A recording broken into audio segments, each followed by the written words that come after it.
Assalamualaikum warahmatullahi wabarakatuh. Apa kabarnya Teteh kelas 3 Imam Asy-Syafi'i Imam Abu Hanifah? Semoga hari ini Teteh selalu dalam keadaan sehat dan dilindungi oleh Allah Subhanahu wa taala. Pada pembelajaran hari ini kita akan belajar mengenai dongeng. Tujuan pembelajarannya agar Teteh dapat membaca serta memahami isi yang terkandung dalam sebuah dongeng. Sebelum pembelajaran dimulai, alangkah baiknya Teteh berdoa terlebih dahulu. Berdoa dimulai ya. A'udzu billahi minasy syaithanir rajim. Bismillahirrahmanirrahim. Allahumma inni as'aluka rizqan thayyiban wa 'ilman nafi'an wa 'amalan mutaqabbalan.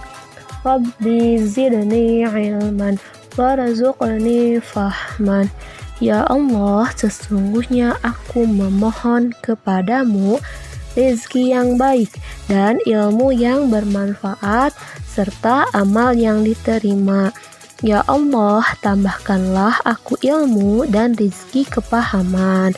Oh my God, give me a sign and intelligence and bless me. Amin ya Rabbal Alamin. Kemarin pada hari Rabu, Teteh telah mencari tahu mulai dari pengertian dongeng, lalu ciri-ciri, dan menceritakan dongeng apa yang paling atau Teteh sukai. Di sini Ibu akan mengkonfirmasi mengenai pengertian dongeng, juga ciri-ciri serta unsur yang ada dalam sebuah dongeng. Yang pertama adalah pengertian dongeng. Dongeng merupakan cerita hayalan atau fiksi, cerita yang tidak benar-benar terjadi. Dongeng biasanya disampaikan secara turun-temurun, juga berfungsi untuk menyampaikan ajaran moral atau mendidik dan juga menghibur. Ajaran atau pesan moral suatu dongeng biasanya tertera jelas ya di bagian akhir dongeng. Yang kedua, ciri-ciri dongeng yaitu alurnya sederhana, singkat, dan cepat. Lalu, tokoh tidak diceritakan secara detail dalam sebuah dongeng. Peristiwa di dalamnya bersifat fiktif atau hayalan. Lalu ditulis dengan gaya pencitraan secara lisan. Dan yang terakhir, ciri dongeng yaitu lebih menekan pada isi atau peristiwa. Yang ketiga, unsur-unsur yang ada dalam sebuah dongeng. Yang pertama, tema, yaitu gagasan pokok yang mendasari terbentuknya dongeng. Lalu ada latar, dimulai dari ruang, waktu, suasana, peristiwa, atau kejadian dalam sebuah cerita. Lalu yang ketiga ada alur, yaitu jalannya sebuah cerita. Yang keempat, tokoh, yaitu pelaku dalam cerita tersebut. 5. Penokohan, yaitu watak, karakter, sifat, sikap, kondisi fisik yang dimiliki tokoh dalam sebuah cerita. Lalu yang keenam ada sudut pandang. Dan yang terakhir amanat, yaitu pesan yang ada dalam sebuah cerita. Sekarang Teteh boleh buka buku tema B halaman 3. Di situ ada sebuah dongeng yang berjudul Kisah Pohon Tomat dan Pohon Mangga. Ibu akan menceritakan dan kita akan membahas bersama-sama ya. Kisah Pohon Tomat dan Pohon Mangga. Alkisah, Di suatu negeri tumbuhan, tinggallah pohon tomat dan pohon mangga. Mereka bersahabat dekat sejak kecil. Setelah mereka tumbuh, pohon tomat dan pohon mangga tidak bisa bermain bersama-sama lagi. Perbedaan ukuran antara pohon tomat dan pohon mangga membuat persahabatan mereka menjadi renggang. Pohon tomat tidak bisa menerima keadaannya yang kalah tinggi dan besar dibandingkan pohon mangga.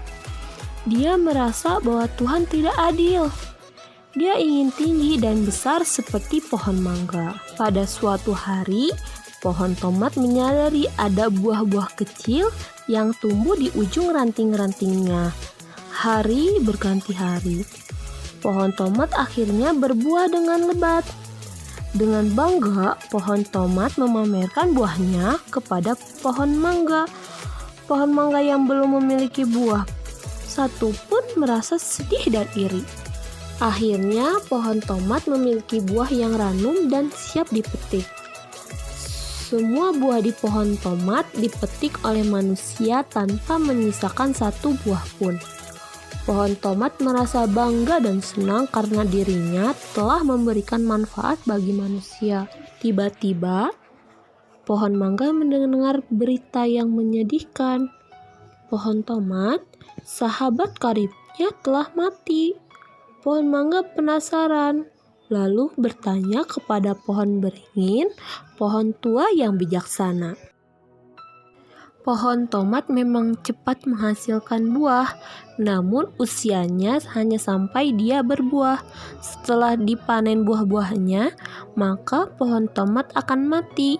Usianya tidak lebih dari 5 bulan, kata pohon beringin. Lalu, mengapa aku belum berubah juga? Tanya pohon mangga. Kamu baru berbuah pada usia 4 atau 5 tahun. Usiamu juga bisa bertambah lama sampai puluhan tahun.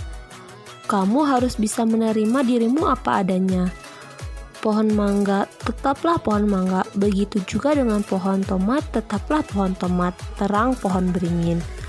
Pohon mangga akhirnya sadar. Ia tidak lagi iri dengan keadaan pohon-pohon lain yang punya kelebihan dibandingkan dirinya. Setiap pohon punya kelebihan dan kekurangan masing-masing. Kita harus bangga dengan keadaan diri kita apa adanya.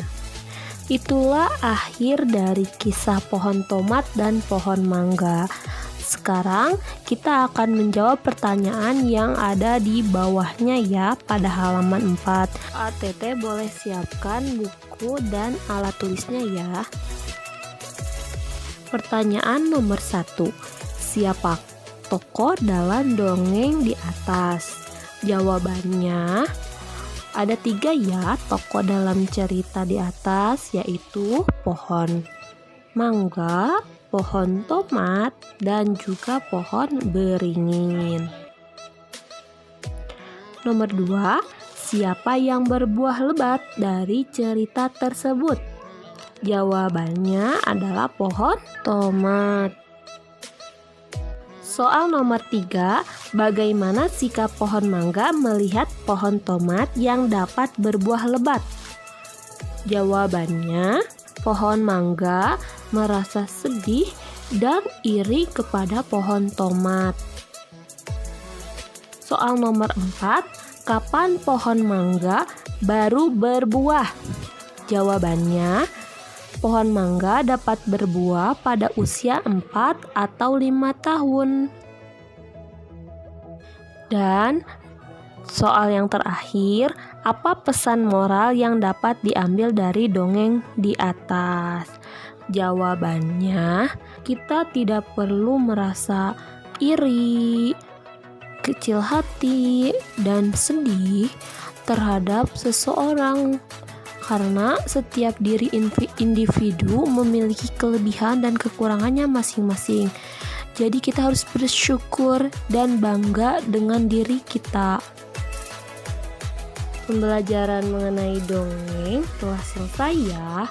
AATT, tugasnya buka halaman 5 dan 6 Kerjakan di buku tema.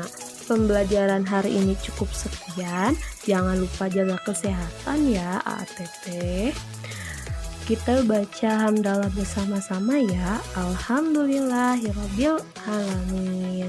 Dari Ibu cukup sekian. Jangan lupa tugasnya dikerjakan. Wassalamualaikum warahmatullahi wabarakatuh.